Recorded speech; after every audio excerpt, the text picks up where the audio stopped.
பிரியமானவர்களே, இந்த காலை நேரத்திலே மெய் வார்த்தை நிகழ்ச்சியின் மூலமாக உங்களை சந்திப்பதிலே மிகுந்த மகிழ்ச்சி கொள்கிறேன்.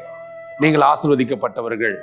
இந்த நாள், இன்றைய நாள் இந்த செய்தியை நான் கேட்கிறேனே, இந்த செய்தி எனக்கு எப்படிப்பட்டதா இருக்கும், இந்த நாள் எனக்கு எப்படிப்பட்டதா இருக்கும் என்று நீங்கள் சிந்தித்து கொண்டிருக்கிறதை கர்த்தர் அறிவார்.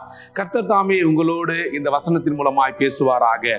சங்கீதம் 118:24 சொல்லப்பட்டிருக்கிறது போல, இது கர்த்தர் உண்டு பண்ணின நாள், இதிலே மகிழ்ந்து கலிகூர கடவோம் என்கிற வசனத்தை நான் உங்களுக்காக நினைவு கூறுகிறேன். இது கர்த்தர் உண்டு பண்ணின நாள்.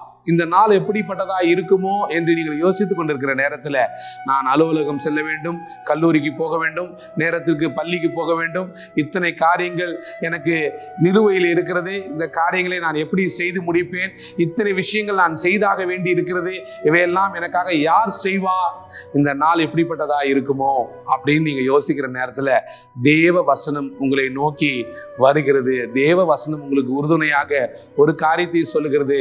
இந்த நாள் கர்த்தர் உண்டு பண்ணின நாள், இதிலே மகிழ்ந்து கலிகூர கடவோம். இதுல நீங்கள் மகிழ்ச்சியாயிருங்கள். கர்த்தர் உங்களுக்கு இந்த நாளை தந்திருக்கிறார். கர்த்தர் இந்த பொழுதை உங்களுக்காக விடிய செய்திருக்கிறார். கர்த்தருடைய கரத்துல உங்களுடைய காலங்கள் வைக்கப்பட்டிருக்கிறது. உங்களுடைய முகங்களை அவர் வரைந்து வைத்திருக்கிறார் தம்முடைய உள்ளங்கைகளில். உங்களுடைய இருதயங்களை, உங்களுடைய எண்ணங்களை, உங்களுடைய எண்ணத்தின் அலைகளை அவர் அறிந்திருக்கிறார். இருதயத்தின் யோசனைகளை நன்கு அறிந்த தேவன் உங்களை தனிமையாக எப்போதும் விட்டதில்லை. பாருங்க, நீங்க தனிமையாகவே இருந்ததில்லை. அதில் நன்றி கூறுவோம். இது கர்த்தர் உண்டு பண்ணின நாள். உங்களுடைய காரியங்களை கர்த்தரை வாய்க்க செய்வாராக. நன்றியோடு அவருக்கு ஒரு நன்றியை சொல்லி நாம ஜெபிப்போம். ஆண்டவரே, இது நீர் உண்டு பண்ணின நாள் என்பதை நாங்கள் வேதத்திலே வாசித்து அறிந்து கொண்டோம்.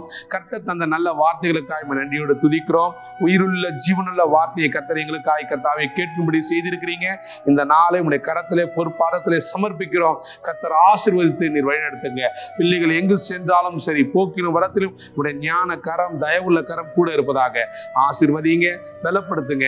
அநேகருக்கு இவர்களை கர்த்தாவே சாட்சியாகவும் உதவி செய்கிறவர்களாகவும் எழும்ப பண்ண போகிற நல்ல கிருபைகளுக்காய் நன்றி. ஆமேன். நீங்க அநேகருக்கு சாட்சியாகவும் உதவியாகவும் இருக்க போகிறீர்கள். கர்த்தர் உங்களை தெரிந்து கொண்டார். இது கர்த்தர் உண்டு பண்ணின நாள். ஆமேன்.